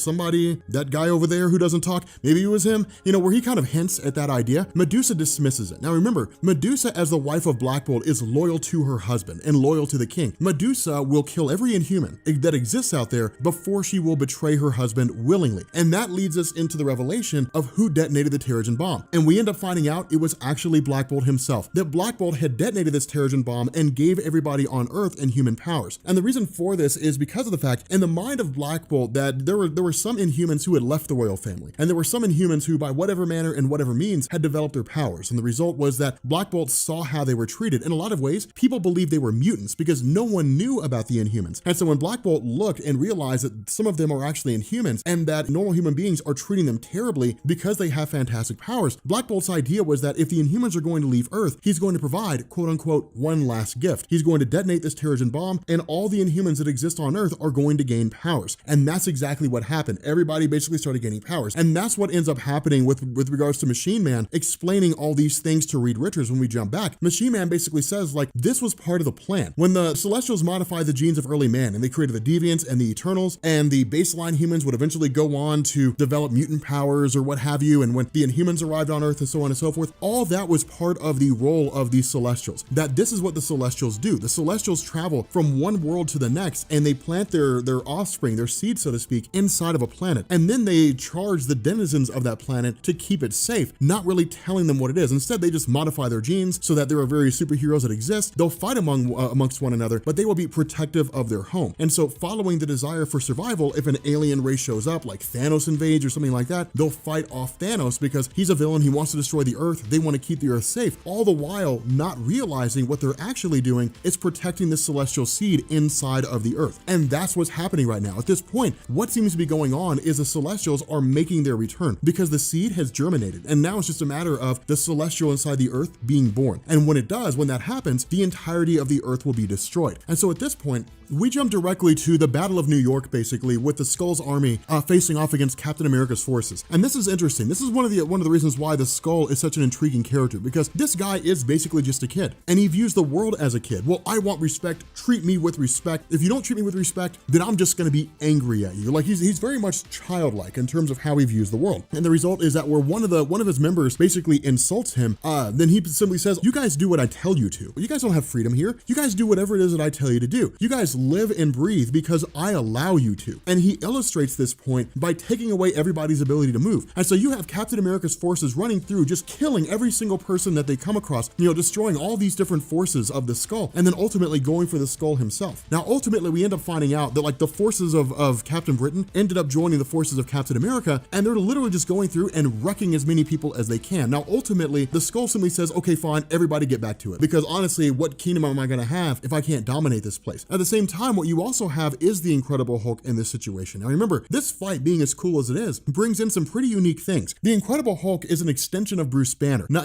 very much in a literal sense. Bruce Banner is basically the soul of the Incredible Hulk. And so in this instance, the Skull can't really dominate the Incredible Hulk's mind because there's not really a mind there to dominate. The Hulk does what Bruce Banner wants it to because it's like Bruce Banner tearing off an arm and the arm doing whatever it is that Bruce Banner wants it to do. That's how this works. And so because of this, where the Skull tries to dominate the Hulk right off the bat, it ultimately doesn't work. But what ends up happening is the forces of the Skull manage to get a hold of Bruce Banner. And when they do, they basically control the Incredible Hulk. As long as he dominates Banner, he dominates the Hulk. And so what's basically happening is really the Skull himself is just slowly and steadily taking over all the forces of Captain America. The Skull continues to sort of torment Captain America. Again, like making him see all these things, making him do all these things, the things that he doesn't want to do, ending the war, so on and so forth. It is kind of intriguing. And so that's when we find out that, again, because of the fact that Black Bolt had detonated the Terrigen bomb, what he had also done is he wanted to cover his tracks, leaving Earth and basically saying, like, we've detonated this bomb, no one can know what we've done. We've timed the detonation of this bomb so that when Reed Richards activates his device, that he will believe that he basically set all this in motion, that somehow energy from vibranium, in order to give the world, infinite energy, that somehow it gave everybody powers. We can just kind of walk away and let them believe that. The Watcher would have seen everything that had happened, and the Watcher would have known everything that had happened, and the Watcher would have told Reed Richards. He would have told the Earth superheroes. And so the result was that Black Bolt had taken the eyes of the Watcher. He basically blinded him. So again, if you guys look at this story for what it is, for these little moments here and there are a lot of stories that spun out of Marvel Comics that we learned about this whole thing. For example, the idea of a Terrigen bomb being detonated and everybody getting powers from Terrigenesis on Earth, that was used in the events of the aftermath of Infinity, and the whole idea of Inhuman. The Watcher being blinded, that's Original Sin. All these stories that Marvel has recently launched have all been predicated on this. There are a lot of cool things that go on here, but what we end up finding out is that the idea of Black Bolt is to try to destroy the Celestials. Now, the voice he has is capable of doing that. The voice can like shatter a god. This is one of those things where Marvel kind of beefs up the power of Black Bolt for the purpose of this story. In the main Marvel universe, Black Bolt's nowhere near this powerful. But if you read House of M, it's definitely powerful enough. He whispers and wipes out what amounts to like 2 or 3 football fields worth of land. I mean, it's a crazy set of events. Black Bolt flies out to meet the Celestials on the blue area of the moon in an effort to try to destroy them and hopefully find some way to be able to save the Earth. Okay, so getting back into our discussions on Earth X, I'm really excited about this because this is when we start to wind things down. For the most part, we have like maybe one more video left after this, and that's pretty much when we conclude it. But this is cool because this actually has a pretty huge moment at the end of the story. The cool thing is, again, we're basically talking about a story where everybody on Earth gained superpowers. You know, it's essentially a story where Black Bolt of the Inhumans had detonated the Terrigen bomb and effectively set the Terrigen mist all around the Earth, waking up all these different powers of Terrigenesis inside of people. And the result is that where we would normally believe that like the Earth might become a better place, what this basically gave us was the idea that the Earth became somewhat of a worse place because you had people who were like, well, now I've got superpowers, I can do anything. And this really hit it home with the idea of the Skull. Basically this young kid whose power was to dominate the minds of others. Now, of course, Captain America, having become somewhat disillusioned, as well as Peter Parker, who abandoned his role as Spider-Man, them alongside whatever superheroes are left that haven't been dominated by the Skull, are basically trying to like keep New York from completely going under. And that's one thing to bear in mind. The Skull was based out of LA. And so over the course of however long, he had basically transitioned from Los Angeles, moved all the way east to New York. Now, this is a pretty big moment because what this means is that essentially anybody with superpowers that the Skull came across was brought under his control. And when he moved into the city of New York, basically he's got an army of millions of people at his disposal. The guy dominates the entirety of New York. He's got everybody he picked up from LA, which is already in the millions, moving all the way to the east. So I mean, it's a huge number at this point. And in truth, we're talking about Captain America, for the most part, fighting a losing battle. But the cool thing about this is that when Peter Parker shows back up again, and when he starts to talk about how these guys are basically mindless slaves of the Skull, suddenly it triggers something in the mind of Captain America, something we hadn't thought about before. And what we end up doing is transitioning to the residence of Ben Grimm the Thing and Alicia Masters. And this is cool because remember, Alicia's powers basically is the ability to give life to clay, to essentially mold something out of clay and then bring it to life so that it can either, you know, operate of its own accord or it can do whatever she tells it to do. But before we jump into all this, what we end up doing is picking back up with really like the Celestials themselves. At the end of the last video, we had talked about how Black Bolt of the Inhumans had basically left Earth and taken off to the moon to confront the Celestials for when they arrived and try to find a way to destroy them. But what we're basically told here in this conversation between Uatu the Watcher and Reed Richards is that in truth, the actions of Black Bolt are null. I mean, there's nothing he can do to stop the Celestials. He's just not that powerful. He doesn't have the capabilities to do it. But Reed counters and says that was never the point. The point of Black Bolt was never to like destroy the Celestials. The point of Black Bolt was to let out a quasi-sonic scream that would basically be an SOS and it would call for help. It would basically send out a signal to, you know, one or more beings out there that would bring them in and essentially allow them to fight on behalf of Earth's superheroes to stop the Celestial hosts. And so what we end up doing is jumping back to Captain America, and this is when we find out the entire plan that he had. The goal was that if those individuals who can think for themselves are basically taken under the control of the Skull, then basically, you know, essentially make an army of people that the Skull can't control. And that's where the whole scheme comes in. Captain America's idea here is to create an entire army of clay figures who can fight against the Skull and his army, and the Skull can't control them. But this is cool because what ends up happening is Captain America shows up as a clay model, only for us to realize it's not actually a clay model. It's Captain America covered in clay. The idea was to get close enough to the Skull that he would never suspect them, that he would just think it's one of the soldiers who were out there. But when Captain America runs up on the Skull, he does the only thing he can do, and he kills him. Now that's huge. This is a huge moment with Captain America. Captain America, under normal circumstances, will never kill an enemy. It's kind of a rule of his character. I mean, as far as I'm aware in Marvel Comics, I don't think he's ever actually killed people before. I mean, I'm sure there's times where like he would have to, but I mean, for the most part, like no enemy is beyond redemption. He's very much, you know, Batman-esque in that regard, in terms of how he views enemies and how he views, you know, foes and different things like that. But in this instance, in this story, this is designed to be a Captain America starkly different from the one that we're used to. A Captain America that is kind of beyond the role of saying like everyone can be saved and looking at like the harsh reality of the world he's in and saying sometimes there's only one alternative, and that is to kill the Skull. It's the only option they had. And so with the Skull being killed, everybody's basically released from his mind control. And then essentially we end up finding out that like Tony Stark, where he's been residing in this citadel of sorts, that he's basically aware of what's going on with the Celestials, that these celestial beings essentially are the reason why everybody has powers, or at least why some people have powers, and that Black Bolt was essentially kind of like trying to complete this circle without really realizing what was going on. And the reason why I say this is because Black Bolt of the Inhumans was aware of the Celestials. He was aware of the idea that the various superheroes on Earth didn't just get powers one day, that their genes had been modified by the Celestials so that they would gain powers somewhere along the line, and that they would basically be antibodies to protect the celestial seed inside of the the earth, so that when the seed matures and when the seed is ready to basically emerge from earth, that yes, it would destroy the entirety of the planet earth, but a new celestial would be born. Black Bolt knew about all this, and Black Bolt had given everybody on earth powers by way of Terrigenesis, because he knew that the celestials would eventually return one day. And when they do, there would have to be superheroes who would be capable of taking down the celestials. The problem is that no one has the power to be able to do this, because remember, when it comes to Terrigenesis, it's a crapshoot. There's no way to know what powers you're going to have. There's no way to know what your powers are going to be. It's just you go into Terrigenesis and you emerge with whatever abilities you have. But this random chance, the probability of somebody developing powers that, can basically challenge the celestials increases exponentially the more people there are with powers on Earth.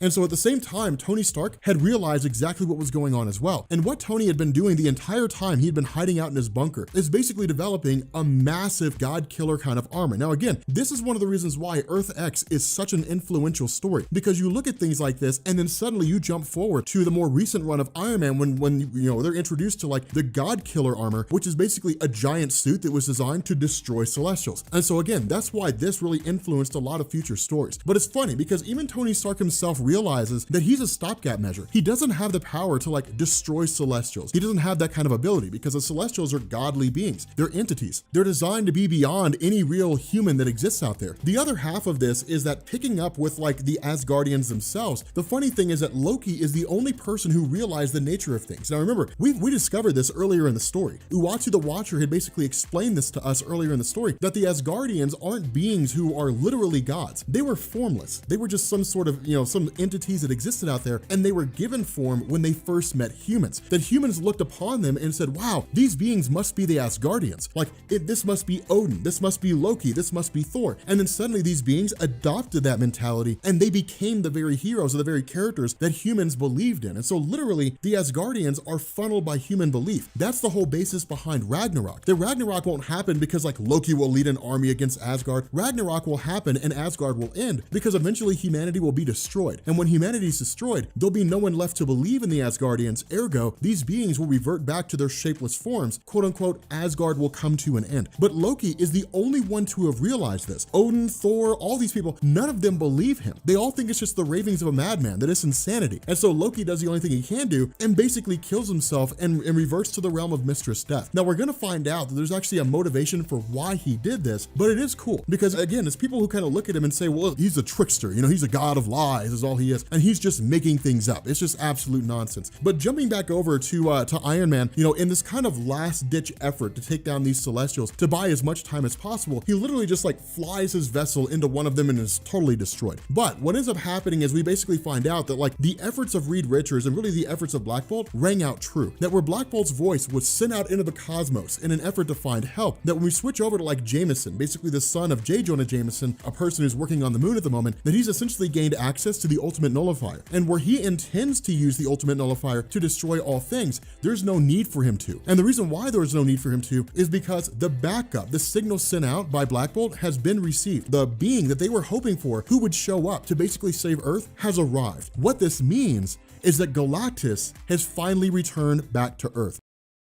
Okay, so we are finally picking back up with the events of Earth X, and we basically wrap it up. We are finished with Earth X at the end of this video, and it's been one heck of a ride. I mean, honestly, this was just a fill-in story until we could get close enough to continue our videos on like Thanos and, the events leading into like Infinity Gauntlet and so on and so forth. I'm still on the fence about whether or not I'm gonna do Universe X and Paradise X. But with Earth X, we basically pick up following the arrival of Galactus. And this was the huge revelation that had basically come out of the events of Earth X, that all the superheroes that existed on Earth, the entire history of the Earth, that it was all basically preordained, or at least as close to preordained as you can get. That the Celestials essentially travel around from planet to planet. They plant their seed inside of a planet so that it can give birth to a new Celestial. And in order to make sure that the planet stays safe, the Celestials in turn modify the genes of whatever citizens or whatever, species is the dominant species on that planet so that they will develop superpowers. And the idea is that like any species trying to maintain maintain itself, trying to ensure its own survival, they'll face off against any external threat that would try to destroy the world, all the while never realizing that they're actually protecting a celestial seed. What this means is that when the celestial seed is born, the Earth will be destroyed. Now, something that I want you guys to notice here is that Galactus begins the process of constructing his world-devouring device. Where the Celestials attempt to try to stop Galactus, it's really more of like putting up force fields, things like that, but the Celestials don't actually try to kill Galactus, or at least they don't initially. And the reason for this is, remember, it's all about balance. In Earth X, Galactus basically travels around the cosmos and consumes life-sustaining planets, or planets capable of supporting life, because that's where the Celestials will plant their seeds. And it's just designed to basically keep the Celestial population from running out of control, from basically dominating the entirety of an individual universe. And so because of the fact that Galactus is going through and essentially destroying the celestial seed inside of the planet, the Celestials in turn begin to start to launch an attack against Galactus. Now, there are a couple of things that I want you guys to also notice too. For example, you've got the Silver Surfer, but you also have Shalabal. Now, Shalabal, of course, is basically the girlfriend of Norrin Radd before he became the Silver Surfer, and he had essentially sacrificed his life and became the Silver Surfer in order to spare Zenn-La, his home planet. But again, Earth X feeds into the nature of Galactus and the Celestials. And so what this meant is Galactus didn't just show up to Zenn-La one day for the purpose of just consuming it because he was just really hungry one day. It was basically the whole idea that he showed up here because there was a celestial seed inside Zenn-La. And so when the Silver Surfer said, fine, spare my planet, I will become your new herald, the result is that that's exactly what happened. Now, of course, Shalabal ended up becoming an equivalent to Silver Surfer, and we're not really told exactly how that happens in this story, but regardless of the scenario, she's basically on par with the Silver Surfer here. And it's cool because the idea of the Celestials finally intervening and beginning the process of trying to basically destroy Galactus and ensure the survival of this celestial seed comes when Galactus destroys one of the Celestials. But something else that I also want you guys to notice here is that Reed is kind of in awe, but he's also harboring a bit of a secret, because where he's sort of analyzing this whole situation, musing to himself, talking to X-51, one of the things he says is that Galactus is a compassionate being. The problem with this is that Reed Richards didn't realize this until it was too late. And when the question is asked, what do you mean by that? Reed says, I turned Galactus into a star. And what that means is that the Galactus here is not the original Galactus. And that begs the question, who is it? And so that's why this is so cool. That's why I've been dying to do this reveal. I've been dying to do this reveal for so long because it is so amazing. Now, the other half of this is, remember, Loki had basically discovered that the Asgardians are essentially beings who were formless. They were just kind of shape-shifting organisms that existed out there one day. And then when they first encountered humanity viewed them as like Norse gods. And that's where the Asgardians came from. That's why we have Thor and Odin. But the idea that Loki had realized this whole situation, that the Asgardians are not inherently Asgardians, meant that he was able to rally the entire cause, because what he said is, if the humans on Earth die, then we will basically die in our current form. And so because of this, the Asgardians basically intervene and begin the process of jumping into the conflict against the Celestials. But the fact remains, Reed actually takes off from watching the Celestials basically engage in battle with one another and essentially goes back to Medusa, basically saying, look, the whole reason why Inhumans returned to Earth in the first place was to look for the son of Black Bolt and Medusa so they could in turn marry the daughter of Quicksilver and Crystal. The issue is that they've been looking for the son the entire time, but haven't been able to find him. Now, earlier in these videos, we talked about the Black Knight that basically stood alongside Captain Britain, and we didn't know who the Black Knight was, and he was never addressed. That's when we basically learn this is the son of Black Bolt. This is where he's been the entire time. He's been hiding under everyone's nose. He's basically just been perceived as the heir of Captain Britain, should Britain ever fall. And it's actually the perfect idea, just hiding in plain sight. But who's ever going to guess that the Black Knight standing alongside Britain's only real remaining superhero is the heir to the Inhuman royal family? So it is pretty smart. Not a great big huge thing, but it's just designed to kind of wrap up the Inhuman plot that was going on with regards to this story. But again, jumping back to Galactus, the cool thing is that the Celestials cannot destroy Galactus. I mean, they could if they wanted to, but it would upset the natural balance of things. And what this means is that if Galactus were to be destroyed by the Celestials in response to the fact that he's been destroying Celestials themselves, then most likely what would happen is you would have like the Living Tribunal appear. And the Living Tribunal would say, this does not work. Galactus represents cosmic balance. Galactus has to exist. And then most likely the Living Tribunal would reconstitute Galactus, and we would be right back at square one again. And so the result is that the cosmic balance is maintained. The Celestials ultimately take off. And even then, it's not a great big huge deal, right? Like, this is one planet in a single solar system, in a singular galaxy, in an infinitely expanding universe. Losing one celestial seed is by no means the end of all things. Earth is essentially irrelevant in the greater cosmos of what is the universe.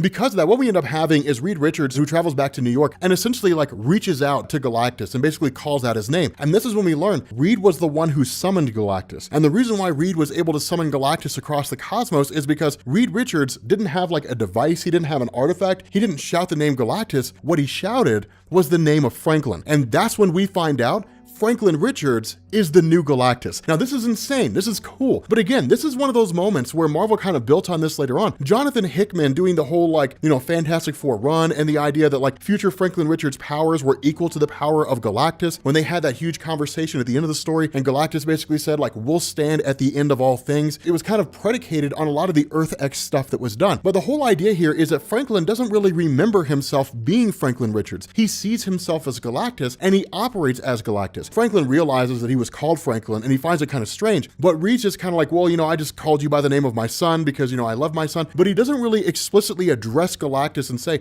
you are Franklin Richards, you are my son. Instead, it's, you just remind me of my son. I mean, it is Franklin, but it is kind of cool that the son of Reed, the reality warping son of Reed, would ascend to the level of godhood because in truth, it's the most natural evolution for his character, I would imagine. If Galactus were ever destroyed, it would make sense that like Franklin would take his place. But what you end up having is the celestial seed destroyed inside the Earth by Galactus. Galactus just basically takes off, says, we will not see each other again. This will be the end of us. Following this, things actually wrap up pretty quickly. What you end up having is X-51 Machine Man basically realizing the truth behind Uatu the Watcher, that not only was he blinded by Black Bolt in order for Black Bolt to basically hide his actions when he had initially left the planet Earth and given everybody powers through the Terrigen Mist, but what's also been going on is Uatu the Watcher can only really know what's going on Earth by hearing everything that's going on. And so essentially what happens is Machine Man comes along and basically says like, your race was designed for the purpose of watching things, but you guys are apathetic. Over the course of your entire existence, you've watched the Celestials plant seeds in worlds, create life on that world, or meddle with the life on that world, and then in turn, watch that world grow, watch those,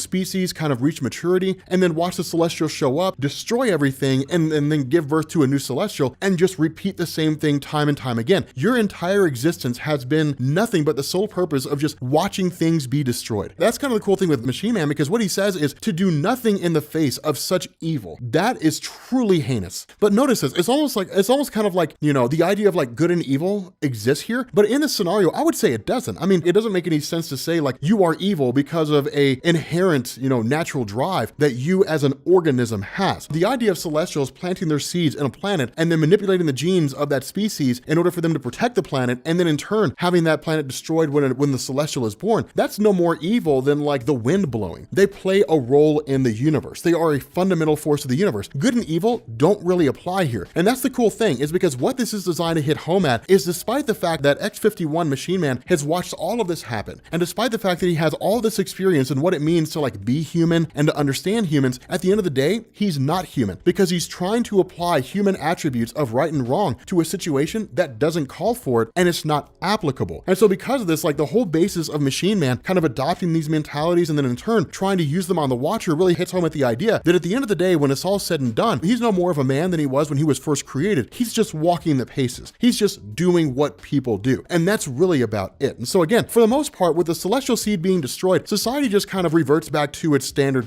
form in the sense that you still have people who wage war against one another, but because of the fact that there was a common threat that saw the near destruction of all things, that basically people begin to sort of consolidate, come back down, the world begins to return back to a state of normalcy, form and function of organized society begin to come back again. The issue with this is that in the middle of everything, Reed kind of falls asleep or has a dream sequence, and he's suddenly met by Marvell the Kree, who had died quite some time ago, because of course in Earth X, he had died of cancer, just like he did in the main Marvel universe. And so what ends up happening is Marvell basically says, everything is about to change. Like everything that you see going on here, none of it's permanent. Everything is about to go absolute belly up. The Celestials were the least of your concerns. Things are about to get a whole lot worse, and I'm here to save everyone. But you basically have to protect me. You have to ensure that I will be reborn into this world and that this birthing process will go off without a hitch. Now, in truth, he's basically been kind of, resurrected, so to speak, as the child of Kismet and Adam Warlock. And so again, it's kind of cool to know that's going to happen. But what this does is it sets the stage for the events of Universe X and Paradise X, this kind of trilogy of this alternate reality series of stories. They're interesting. I mean, again, I haven't read them in a long time, so I need to go back and read Universe and Paradise. But